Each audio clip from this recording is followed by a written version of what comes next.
नमस्कार, मी Avinash चिलेकर. PCB today मध्ये आपलं स्वागत आहे. पीसीबी कट्टामध्ये आपण पिंपरी चिंचवड महापालिका निवडणूक आणि या निवडणुकीतील जे उमेदवार आहेत त्यांच्याशी चर्चा करतोय. प्रामुख्याने जे प्रॉमिनंट उमेदवार आहेत, जे उमेदवार लढतीमध्ये आहेत, जिंकण्यासाठी जे शर्थीचे प्रयत्न करतायत, अशा उमेदवारांशी आपण प्रामुख्याने संपर्क करतोय. आता माझ्यासोबत आहेत धनंजयजी काळभोर. धनंजयजी, आपलं स्वागत आहे. नमस्कार. धनंजय हे प्राधिकरणातून उभे आहेत, प्राधिकरण निगडी प्राधिकरण. तर या प्रभागामध्ये यापूर्वी आपण त्यांची मुलाखत घेतली होती. त्यांनी त्यांचं व्हिजन त्यावेळेस सांगितलं होतं, काय परिस्थिती आहे काय नाही. यापूर्वी 5 वर्षात 10 वर्षात काय कामं झाली, जे यापूर्वीचे त्यांचे जे प्रतिस्पर्धी आहेत आत्ताचे, ते यापूर्वी नगरसेवक होते, त्यांनी काय कामं केली. धनंजय हे स्वतः एक टर्म नगरसेवक होते. मागच्या वेळेस ते पराभूत झाले, आता पुन्हा रिंगणात आहेत राष्ट्रवादी काँग्रेसतर्फे. राष्ट्रवादी काँग्रेस त्यांचं घड्याळ चिन्ह आहे. धनंजय, कालची तुमच्या प्रचारासाठी एक मोठी सभा झाली अजितदादांची. उपमुख्यमंत्री अजित पवार यांनी तुफान बॅटिंग केली, तिथे भरपूर काय बोलले. सभेचा काय रिस्पॉन्स, काय प्रचंड चांगला रिस्पॉन्स. काय लोक काय बोलतात, म्हणजे फीडबॅक काय तसं, म्हणजे बदल अपेक्षित आहे लोकांना. आणि प्रत्येकाच्या म्हणजे जेव्हा आम्ही प्रचाराला ग्राउंडला फिरतोय, घर टू घर फिरतोय, तेव्हा बदल व्हायलाच हवा ही लोकांची मानसिकता झालेली आहे जवळपास.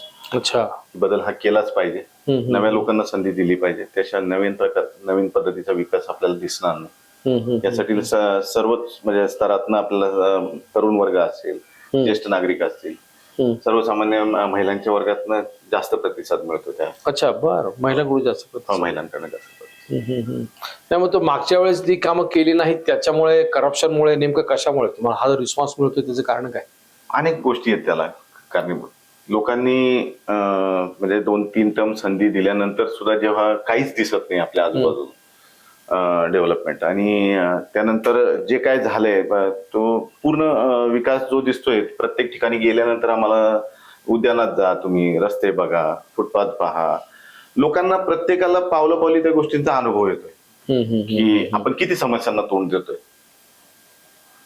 काल आम्ही एक महिला काही ग्रुप आमच्याकडे आले होते. एक साधा विषय होता त्यांच्या, महिलांसाठी कुठं स्वच्छतागृह नाही. अच्छा, प्राधिकरणात कुठे नाही? कुठेही नाही. मध्यंतरी काळामध्ये काही लायन्स क्लबनी, रोटरी क्लबनी त्या सुविधा करायचा प्रयत्न केला, पण त्याचे सुद्धा देखभाल दोस्त या लोकांना करता आले नाही. अरे बापरे. आणि ती प्रामुख्याने मागणी महिलांची होती की महिला वर्गाने काय करायचं एक्झॅक्टली, त्यांच्यासाठी कोणी विचारच करत नाही सगळ्या बाबतीमध्ये. तो एक विचार व्हायला पाहिजे. मी तर पुढच्या याच्यामध्ये प्राधान्याने या गोष्टींना म्हणजे प्राधान्य देणारच आहे. अच्छा, पुढचा प्रोग्राम असतो तुमचा. या गरजा ज्या आहेत, या मूलभूत गरजा ज्या आहेत, त्या दिल्याच पाहिजेत. त्यासाठी कॉम्प्रोमाइज करून चालणार नाही. छोटे मोठे प्रश्न बरेच काही आहेत. आता मी मध्यंतरी राजू मिसाळ, तुमचे प्रतिस्पर्धी, त्यांचे पण व्हिडिओ पाहिले मी. त्याच्यामध्ये प्रामुख्याने हा जो नाट्यगृहाचा सुद्धा विषय चर्चेला घेतला. कारण अजितदादांनी तर तिथं भाषणामध्ये जे भ्रष्टाचाराचे एक आरोप केले, तितके गंभीर आरोप केलेत. प्राधिकरणाच्या बाबतीमध्ये काय सांगू, तिथे काय अशी प्रकरण आहेत? भरपूर प्रकरण आहेत. पहिली गोष्ट म्हणजे त्यांनी जे पक्षांतर केलं ते का केलं हे दादांनी सांगितलं काल भाषणामध्ये. म्हणजे आम्हाला आर्थिक चणचण वाचू लागली. गरिबी हटावचा कार्यक्रम. गरिबी हटवाचा कार्यक्रम झालाय. आर्थिक चणचण आम्हाला भासायला लागली. त्यामुळे आम्हाला पक्षांतर करण्याशिवाय गत्यंतर नाही. आणि अक्षरशः हसू झालं, म्हणजे अक्षर सगळ्या पब्लिक मध्ये सुद्धा की चेष्टेचा विषय झाला की राजकारणासाठी तुम्ही पक्षांतर करताय, हे पण चुकीचंच आहे. आता अजित पवारांनी त्यांना उपमहापौर केलं, 2-3 टर्म नगरसेवक केलं, एवढं सगळं देऊनही परत ते पक्षांतर करतायत म्हटलं. आणि जर तुम्हाला जर तुमच्या कामावरती विश्वास आहे, तुम्ही जर गेले 5-7-8 वर्ष काम करताय त्या प्रभागामध्ये, तर कामाच्या जोरावर तुम्हाला पब्लिक तसं पण निवडून दिला असं ना. त्यासाठी पक्षांतर करायची काय गरज होती? जिथं असाल तुम्ही अपक्ष सुद्धा निवडून यायला पाहिजे, इतकं काम पाहिजे तुमचं. नेमकं कारण काय पक्षांतराचं, नेमकं कारण काय? तुमच्या कानावर काय आलं? दादा बोलतात, ठीक आहे, तुमच्या कानावर काय आलं? आर्थिक घडी बिघडायला लागल्या त्यांच्या. पण त्यांना रोजगार नाही काय? आर्थिक रोजगार त्यांच्याकडे उपलब्ध काय आहे? जे रोजगार होते ते आर्थिक स्रोत त्यांचे हे कामाचेच होते. आणि जसं भारतीय जनता पार्टीचं हे आलं, त्यांच्याकडची कामं जी कंत्राटदारी होती किंवा बाकीचे जे हप्तेखोरी होती, ह्याला आळा घालायचं काम. कोणती कामं महापालिकेची, कोणती कामं यांच्याकडे? प्रामुख्याने ह्यांच्या भागामध्ये जे आता हरित सेतूचं काम झालं, स्मार्ट सिटीच्या कॉन्ट्रॅक्टरला तर लिटरली यांनी जबरदस्ती म्हणजे वेठीच धरले पैशासाठी. पैशासाठी? हो. आता हे खाजगीत बोलतात, आता हे पब्लिक मध्ये कोणी बोलणार नाही, पण त्याला काही नाही वेठीच धरलं होतं.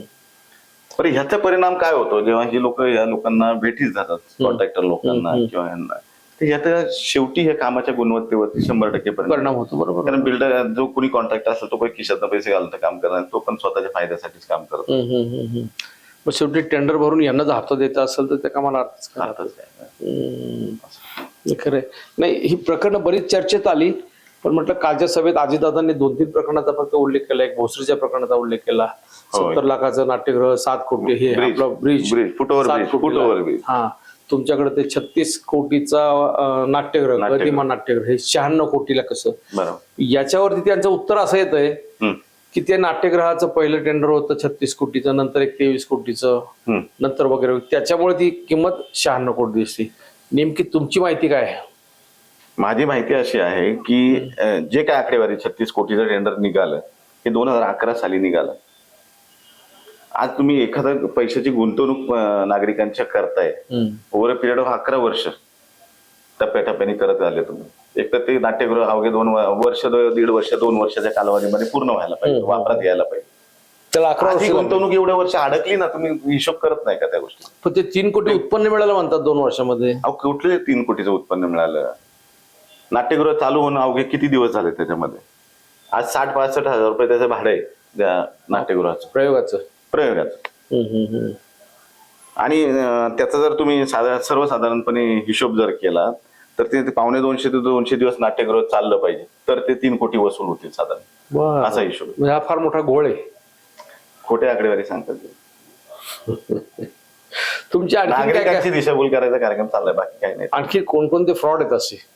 तुम्ही काही त्याला संशोधन केलं असेल ना? नाट्यगृहाची तुम्हाला हाईट सांगतो त्याच्यामध्ये की नाट्यगृह त्यांनी बांधलं, सगळं उद्घाटन वगैरे करायचं सगळं हे झालं, आणि नंतर त्यांच्या लक्षात आलं की आपण अंडरग्राऊंड टँकच नव्हती बांधली. प्रशस्त इमारत बांधून खाली अंडरग्राऊंड टँक नाही. आज अंडरग्राऊंड टँकचं काम तो मागच्या बाजूला टँक नंतर झालं. अरे बापरे. आणि त्याचा राडारोडा शेजारच्या त्या रोपवाटिकेच्या त्या सगळ्या ह्याच्यामध्ये टाकलेलं आहे. तुम्हाला आता पण गेलं तरी रोपवाटिका प्राधिकरणाचीच आहे ना? हो. ती पण बुजवली.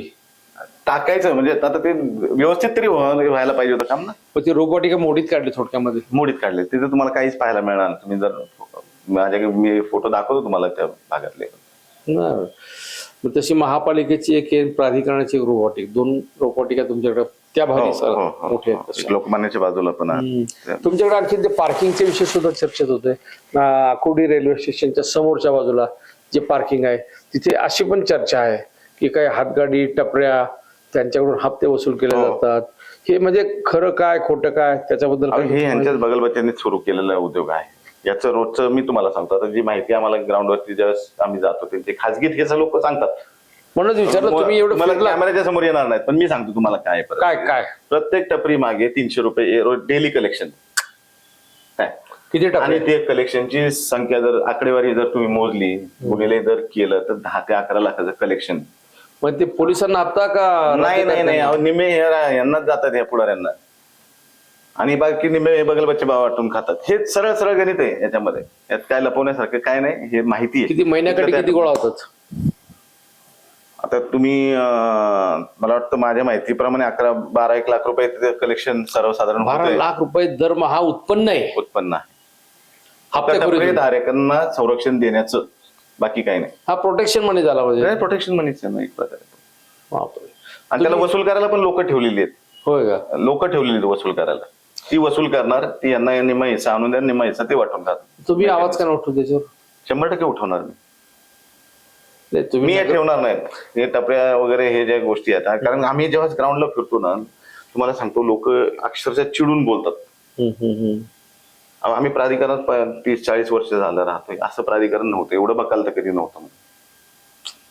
म्हणजे आकुर्डी रेल्वे स्टेशनच्या साईडला जाताना महिला वगैरे आता रात्री अपरात्री येणाऱ्या विषयात सगळ्या फुटपाथ ऑक्युपाय केलेले.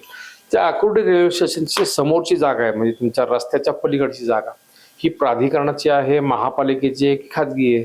ते पार्किंग स्लॉट तिथं मोठ्या प्रमाणात, 2 व्हीलर पार्किंग, 4 व्हीलर, नंतर बसेसचं पार्किंग, ते जे तो जो एरिया आहे ना तो प्राधिकरण सब डिस्ट्रिक्ट सेंटर आहे. सब बरं. डिस्ट्रिक्ट सेंटर म्हणजे तिथे सगळं सेंट्रलचे ऑफिसेस, स्टेटचे ऑफिसेस वगैरे याच्यासाठी त्या जागा रिझर्व होत्या.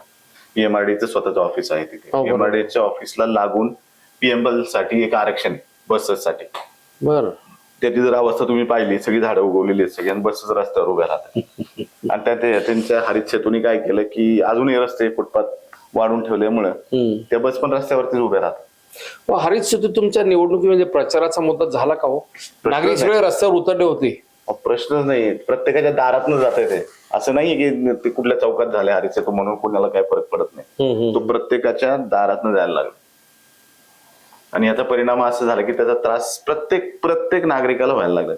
प्राधिकरणात राहणारे लोक प्रत्येक बोलत काय? नागरिक बोलतात. आम्ही प्रचाराला त्यांच्याकडे गेले, संपर्क साधल्यानंतर ते बोलतात आमच्याशी. मला प्रश्नच पडतो नेमकं तुमच्या प्राधिकरण मध्ये एक मोठा हे गोंधळ आहे, फार मोठा गोंधळ आहे त्याच्यामध्ये. तर तुमच्या राखीव जागा पण बऱ्याच आहेत, उद्यानाच्या राखीव हो, जागा. आरक्षण आहेत. आरक्षण आहेत. किती उद्यानं विकसित झाली, किती राखीव व्हायची आहेत उद्यानं विकसित, असं काय आहे गणित तुमच्याकडे? उद्यानं आहेत ती अजून काही अनडेव्हलप्ड आहेत. जी आरक्षण आहेत ती पण विकसित होण्यासारखी सगळे सेक्टर मध्ये आहे. त्यानंतर तुम्हाला पार्किंगची आरक्षण आपल्या भेळ चौकामध्ये पण आहे. इतरही काही उद्यानाचे आरक्षण, पण उद्यान जी आहेत त्यांचीच अवस्था बिकट आहे. ज्या उद्यान तुमच्या भेळ चौकामध्ये साईडला प्रभाग कार्यालयाच्या शेजारी एक प्रचंड मोठा भूखंड तसाच पडू नये, नेमकं तो नाट्यगृहासाठी आहे का? तो एक रंगभूमी म्हणून एक संस्था दलित रंगभूमी टेक्सास यांची गायकवाडांची, त्या ह्याच्यासाठी काहीतरी तो आरक्षित आहे. आणि त्याच्या लगतचा जो विषय आहे तो पार्किंगचा आहे. मोठं आरक्षण आहे पार्किंगच्या साठी जागेचं. अच्छा, धनंजय तुम्ही हे सगळं सांगताय, लोकांपर्यंत पोहोचलं काय सगळं? पोहोचवतोय आम्ही, आणि लोकच बोलतात. आम्ही बोलण्यापेक्षा लोकच आम्हाला सांगतात. अच्छा, की आमच्या अडचणी काय आहेत, आम्ही काय काय अडचणी फेस करतोय नगरसेवक असताना पण. तुमच्या नगरसेवक यांनी पाहिलेलं नाही, नगरसेवकांचा यांचा संपर्क नाही. मग ते परत निवडून काय येतात? आर्थिक ह्याच्यातच तोच पैसा जो कमवलेला असतो तो इलेक्शनच्या पिरियडला टाकतात. त्यातनं पुढचे 5 वर्ष सत्ता घेण्याचा प्रयत्न करतात. म्हणजे राजकारणाचा व्यवसाय केला. व्यवसायच आहे, व्यवसाय करतच आहे. यांनी यांचा व्यवसाय सांगावं ना लोकांना की माझा हा उद्योग आहे, एवढा मी टॅक्स भरतो, एवढा मी टॅक्स पे आहे. त्यांनी दाखवून द्यावं त्याच्यामध्ये. लोक हुशार आहेत प्राधिकरणातली, असे हे नाही, सगळे बिझनेस ओरिएंटेड लोक आहेत, हुशार लोक आहेत, सगळ्यांना कळतं काय चाललं. म्हणजे आता मला त्याच्यामध्ये एक दिसतंय की तुमचा प्राधिकरणातला जो तुमचा हा आहे कोणता याचा रस्ता, रेल्वेला पॅरल रस्ता जो आहे त्याच्या पलीकडच्या बाजूला तुम्ही पाहिले रेल्वे लाईन आणि तुमचा आकुर्डीचा जो रस्ता रेल्वेच्या लाईनचा मधला जो पॅसेज आहे संपूर्ण, तो रेल्वेने अतिक्रमित केलेला आहे की राज्यकर्त्यांनी? नाही, ते रेल्वेचं आरक्षण आहे. रेल्वेचं आरक्षण आहे ते, यांचं कोणाचं नाही अतिक्रमण नाही. परंतु यांनी ते मध्ये त्याच्यामध्ये ते जॉगिंग ट्रॅक साठी खर्च केला, वॉकिंग ट्रॅक साठी, आणि आता सगळं त्याचं अवस्था दुरावस्था. पण मी असं ऐकलं होतं की प्राधिकरणातल्या नगरसेवकांना तिथल्या मोकळ्या जागांमधून काही टपऱ्या किंवा बाकी काही पार्किंग स्पेस किंवा अन्य काही गोष्टी याच्यापासून फार मोठ्या प्रमाणावरती हप्ते मिळतात. खरंय? 100% हे त्यांच्या आशीर्वादाशिवाय चालू शकत नाही गोष्टी. कोणाचा आशीर्वाद आहे? या नगरसेवकाचं संरक्षण आहे या गोष्टी. आपण त्याच्यावर प्राधिकरण तुमचे पीएमआरडीए किंवा महापालिका हे कोणी ऑब्जेक्शन घेत नाही त्याच्यात? सत्तामध्ये असणाऱ्या नगरसेवकांचा थोडासा फरक पडतो, दबाव पडतो अधिकाऱ्यांवरती, त्यांचा दबाव. आणि या दबावापोटी मग अधिकारी पण काही कारवाई करायला खचतात. तर तुम्ही काय करणार आता? हे तुम्ही ह्या गोष्टी चालून देणार का? नाही, प्राधिकरणाला त्याच्या मूळ रूपामध्ये आणायचा प्रयत्न माझा राहील. ते गेलेलं गतवैभव प्राधिकरणाचं मिळवणं ह्यात माझं प्रामुख्याने उद्देश. तुम्ही मतं मागताना प्राधिकरणाचं गतवैभव परत देणार हाच फक्त 100% मुद्दा देण्यासाठी माझा प्रयत्न राहणारच. चुकीच्या गोष्टींना मी थारा देणार नाही. तुमच्या पॅनलची काय परिस्थिती आहे? अतिशय चांगली आहे. सगळे उमेदवार सुशिक्षित आहेत. पहिली गोष्ट म्हणजे सगळे सुशिक्षित आहेत. वेल एज्युकेटेड पॅनलला मी चालवले. दादांनी जो दिलाय, जुन्या आणि नव्यांचा जो मेळ दिलाय, संगम घातलाय, तो अतिशय चांगला आहे आणि वेल बॅलन्स्ड.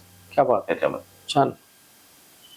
आणि अतिशय हुशार आहेत सगळे. माझ्या बरोबर जे पॅनल मध्ये आहेत ती म्हणजे पण सगळे हुशार मंडळी आहेत तसे. आणि निलेश लोकांची कनेक्टेड मंडळी सगळीच. आम्ही चौघही लोकांची फार कनेक्टेड आहोत, ज्ञानाच्या माध्यमातून आहे. पण पैशाचा वापर होतो का प्राधिकरणामध्ये?